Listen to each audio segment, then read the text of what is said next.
Good morning. I'm Martha Raddatz in Washington, and we are coming on the air because the flag-draped remains of the 13 fallen U.S. service members who were killed on Thursday in Afghanistan have now arrived back in the United States to Dover Air Force Base in Delaware. Earlier this morning, President Biden and the First Lady left the White House to meet with the family members and participate in what is known as a dignified transfer movement. The servicemen and women, 11 Marines, 1 Navy corpsman, and 1 U.S. Army soldier were killed when a suicide bomber detonated a suicide vest filled with explosives at the Abbey Gate of the Kabul airport. The U.S. military was there helping facilitate the evacuation of Americans and Afghans out of Kabul in advance of President Biden's August 31st deadline for U.S. troops to leave Afghanistan. President Biden said last night that it was highly likely another attack could take place in the next 24 to 36 hours, and tensions could not be higher as we approach that final withdrawal deadline. This morning, U.S. officials confirm an airstrike was conducted against an ISIS-K planner in a vehicle believed to pose a threat to the airport. This, of course, follows another drone strike on Friday night against an ISIS-K target. We are going to look at that dignified transfer taking place at Dover Air Base right now, where so many have taken place in the years before. But this is President Biden's first as president. You see First Lady Jill Biden there as well, and Defense Secretary Lloyd Austin waiting for the remains of those service members to come off of that C-17 aircraft. I want to read the names of those we have lost in Kabul, Afghanistan this week. The majority of them under 20, only one 31 years old, and that is Marine Corps Staff Sergeant Darren Taylor Hoover from Salt Lake City, Utah. At 31, he was the oldest of the fallen, his father calling him one heck of a leader, saying his son decided he wanted to join the military at a young age, a very young age, after 9/11. Marine Corps Sergeant Johanni Rosario Picardo, 25 years old, from Lawrence, Massachusetts. The state's governor calling her a Massachusetts hero gone too soon. Rosario, originally from the Dominican Republic, the country's ambassador to the U.S., saying the Dominican community shares in the loss. She was one of 2 women killed in that suicide bombing. The other, Marine Sergeant Nicole G., 23 years old, from Sacramento, California. She was married to a fellow Marine. Days before her death, she was featured in a photo released by the Defense Department cradling an Afghan baby at the Kabul airport, a friend posting on Facebook that she was a light in this dark world. And we have lost Marine Corps Corporal Hunter Lopez, 22 years old, from Indio, California, the son of 2 local Sheriff's Department employees. The Sheriff's Association says he was planning to join the same department when he returned from deployment. And Marine Corps Corporal Deegan William Tyler Page, 23 years old, from Omaha, Nebraska. His family saying he had a tough outer shell and a giant heart. The family says he planned to go to trade school and possibly become an electrical lineman after his enlistment ended. And Marine Corps Lance Corporal David Espinoza from Laredo, Texas, also just 20 years old. He enlisted in the Marines after graduating from high school. His mother saying it was his calling, and he died a hero. Marine Corps Corporal Humberto Sanchez, 22 years old, from Logansport, Indiana. He was among 17 members of his high school class who joined the military after graduation. His former principal remembering him as a popular and athletic young man who was honored to be serving his country. And Marine Lance Corporal Jared Smith from St. Charles, Missouri, was 20 years old. His father says this was something he always wanted to do, and he'd never seen a Marine Lance Corporal. Dylan Marola was on his first overseas deployment, a friend posting on a GoFundMe page that the 20-year-old from Rancho Cucamonga, California, always showed up with a smile, and brought energy to everyone he was with. And Marine Lance Corporal Riley McCollum of Jackson, Wyoming, was just weeks away from becoming a father. The 20-year-old married in February on Valentine's Day. He was expecting his first child in just weeks. His sister said he joined the Marines on the day he turned 18. And Marine Lance Corporal Dylan Marola was on his first overseas deployment. A friend posting on a GoFundMe page, we just spoke of him, that he always showed up with a smile and brought energy to everyone he was with. And Marine Lance Corporal Karim Nicowi was just 20 and from Norco, California. His father said he loved what he was doing. He always wanted to be a Marine and had no hesitation for him to be called to duty. He planned to make the Marines his career. And Navy Hospital Corpsman Naxton Soviak from Berlin Heights, Ohio, was 22. His father told a reporter that in their last FaceTime with their son, when his mother told him to be safe, he said, "Don't worry, Mom. My guys got me. They won't let anything happen to me." Today, she realized they all just went together. And Army Staff Sergeant Ryan Noss, the 23-year-old, was from Corrytown, Tennessee, joined the Army right out of high school. This was his second deployment to Afghanistan, his grandfather calling him a motivated young man who loved his country. As we watch those remains, as we watch the solemn men and women there watching that, Defense Secretary Lloyd Austin again, First Lady Jill Biden, and you saw the chairman of the Joint Chiefs of Staff, General Mark Milley, who has been to so many of these. Watching with me now is our chief foreign correspondent, Ian Pannell in Doha, our chief Washington correspondent, Jonathan Karl, former Army Ranger Jericho Denman, who has just arrived back in the U.S. from Kabul, where he was helping with the evacuation efforts at the airport just moments before the blast took place on Thursday, and at the White House this morning, White House correspondent Mary Alice Parks. Jericho, I want to start with you. This must be heart-wrenching. You've done 15 deployments yourself, lost so many friends, but these were such young men and women, and you were just with them. You knew some of them this morning. Just your thoughts as you watch this.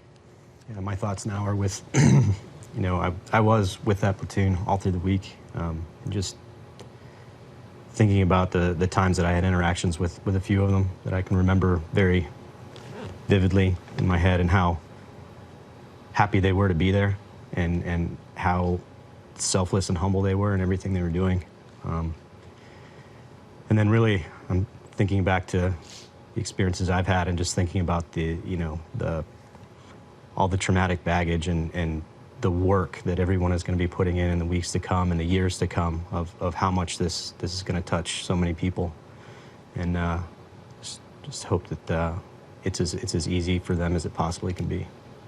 Jericho, we're not used to seeing scenes like this mass casualty of our American service members coming off a plane like this. These are not hardened warriors. I have known you for a while. I know how this affects you. You were telling me earlier, Nicole G., the young Marine we saw cradling that baby. You met her. I did. I was with Arxalis, the group I was with, pushing out a sortie of about 145 Afghans, and she was there helping us just corral them onto the plane, and she was just a spark plug, running around, big smile on her face, happy to do anything she needed to do. I was out there taking some photos, and she asked, "Hey, can I get those?" So I got her information to send the photos to her when I got back. It's a really sad time, but also everybody should just be incredibly proud of everything that she was doing, and these other Marines and soldiers and sailors. And they put one another in, they put themselves in great danger out there by that gate, you as well, to help Afghans, to help American citizens try to get through that gate. Right. I've been asked why they were all there, why they were closely together, and the answer is they were assuming risk. they all knew the risk that they were assuming by being in such close proximity to the mob, to these crowds. And they could have very easily said, hey, we're going to pull back and we're going to take more measures to make ourselves safer, but they knew that that would mean less of our partners and less American citizens and less Afghans would escape what they were trying to escape from. So absolute definition of selfless service and absolute definition of being a good American. And I should tell our viewers that we are not hearing what's happening at Dover just out of respect for the families. We are only allowed to see those remains come off. And John Carl is here with me as well. This is the hardest thing for any president to do. The hardest thing for any president. Joe Biden announced his withdrawal of troops from Afghanistan because he wanted to avoid scenes just like this. And here you have today, seeing those caskets come off, 13 brave Americans who paid the ultimate sacrifice in what were the first combat deaths in Afghanistan, American U.S. combat deaths in Afghanistan since February of last year, and the single deadliest day for the American military in over a decade. And that weighs on Joe Biden as he looks at this, and questions raised about what got us to this moment. You know, when Joe Biden's son, Beau Biden, went to, he served in the Army, went to Iraq in 2008, Biden said at the time, quite frankly and candidly, he did not want him to go. And I think he often thinks of Beau when he's faced with a circumstance like this. Think about how many times you've seen Joe Biden give a speech and end that speech by saying, God bless America and God bless our troops. And this truly must be especially hard because of the criticism he's receiving for how poorly this has gone. He wanted to end, he wanted to see no more scenes like this. And here, towards the end of the process of Americans leaving Afghanistan, he sees the deadliest day for American service members in over a decade. And Mary Alice, I want to turn to you there at the White House. He is there at Dover this morning, just hours after a drone strike that took out a vehicle suicide bombing, we assume, dealing with that as well, and also with just 2 days left before the deadline.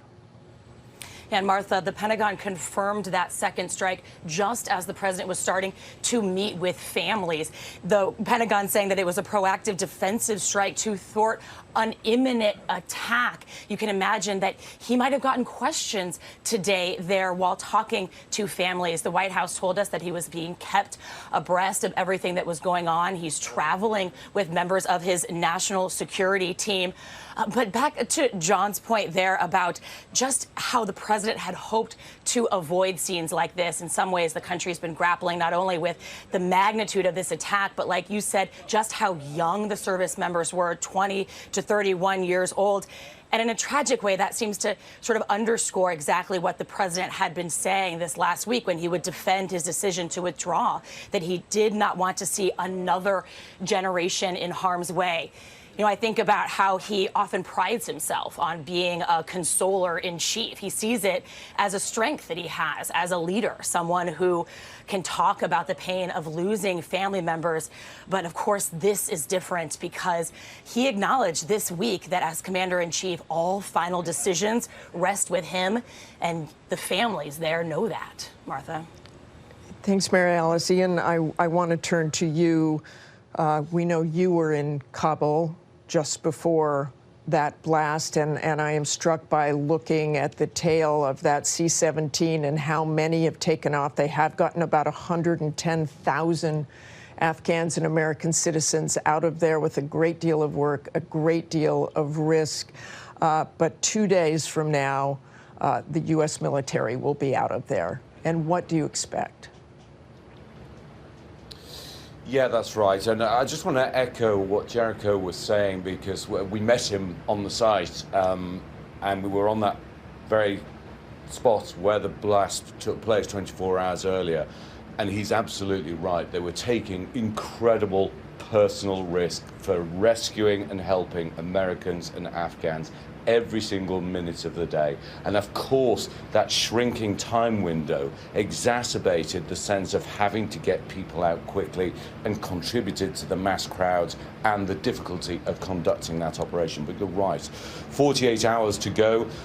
I've been speaking to someone who has just come out from Kabul airport. They tell me that they are still managing to get some people through to the airbase, but of course the time is going to come in the next day or so where that will inevitably stop. And then the question remains, how many Americans are left behind? How many Afghans who risk their lives to support the mission, to support the NATO mission, the US mission there? We've been in touch with a number of people, translators who work for the US military, one who worked for the Green Berets. Veterans in the United States have been working overtime to try and get people out, but you now have this whole series of ad hoc routes where people are trying to assist others. There's one SIV applicant called Pawana who we've been in touch with for 10 days or so. She stayed outside the gates to the airport, having been told to go there 3 days and 3 nights with young children. Terrified, she's now back at home. She just sent us the most moving, desperate voice message saying, we've been abandoned and we are dead. Now, we know that systems are being put in place, and the Taliban have said that they will allow people to leave through the commercial airport when it reopens.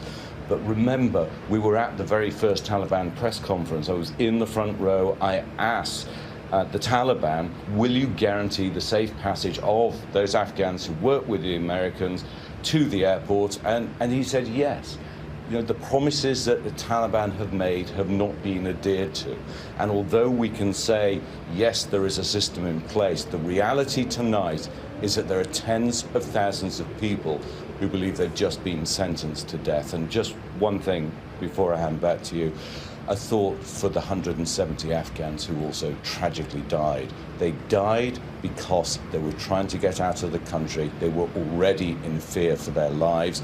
And this was Afghans and Americans both risking their lives. And today they're both united in grief. Martha. They certainly are, Ian. And as we watch those flag-draped remains, we know they will all be returned to their hometowns. And Jericho, this is such a solemn, solemn moment. I've been on those planes with flag-draped remains. You never forget it. I'd like you to have the last word, Jericho, and what you think happens now in Afghanistan and your final thoughts on those we've lost. I think what happens now is the military and our service members continue to do what we always do, and they're going to do the best they can and execute this mission better than we imagined they could, in spite of the circumstances that they've been put in. And in the coming days, I just want to say that everyone should be very, very proud and not taint the memories of these service members by saying it was a waste or anything like that. They were absolutely doing just what they wanted to. They were where they wanted to be, and they sacrificed their lives for, as cliche as it is, for the people with them and for the people they were trying to save. So we should honor them and do everything we can for their families and for their friends in the weeks to come. And I know, Jericho, you will keep trying to get Afghans out and American citizens in your unofficial role as a veteran, and we thank you. We return you now to regular programming, but we leave you with the names and images of the 13 fallen servicemen and women, 11 Marines, 1 Navy corpsman, and 1 U.S. Army soldier. I'm Martha Raddatz.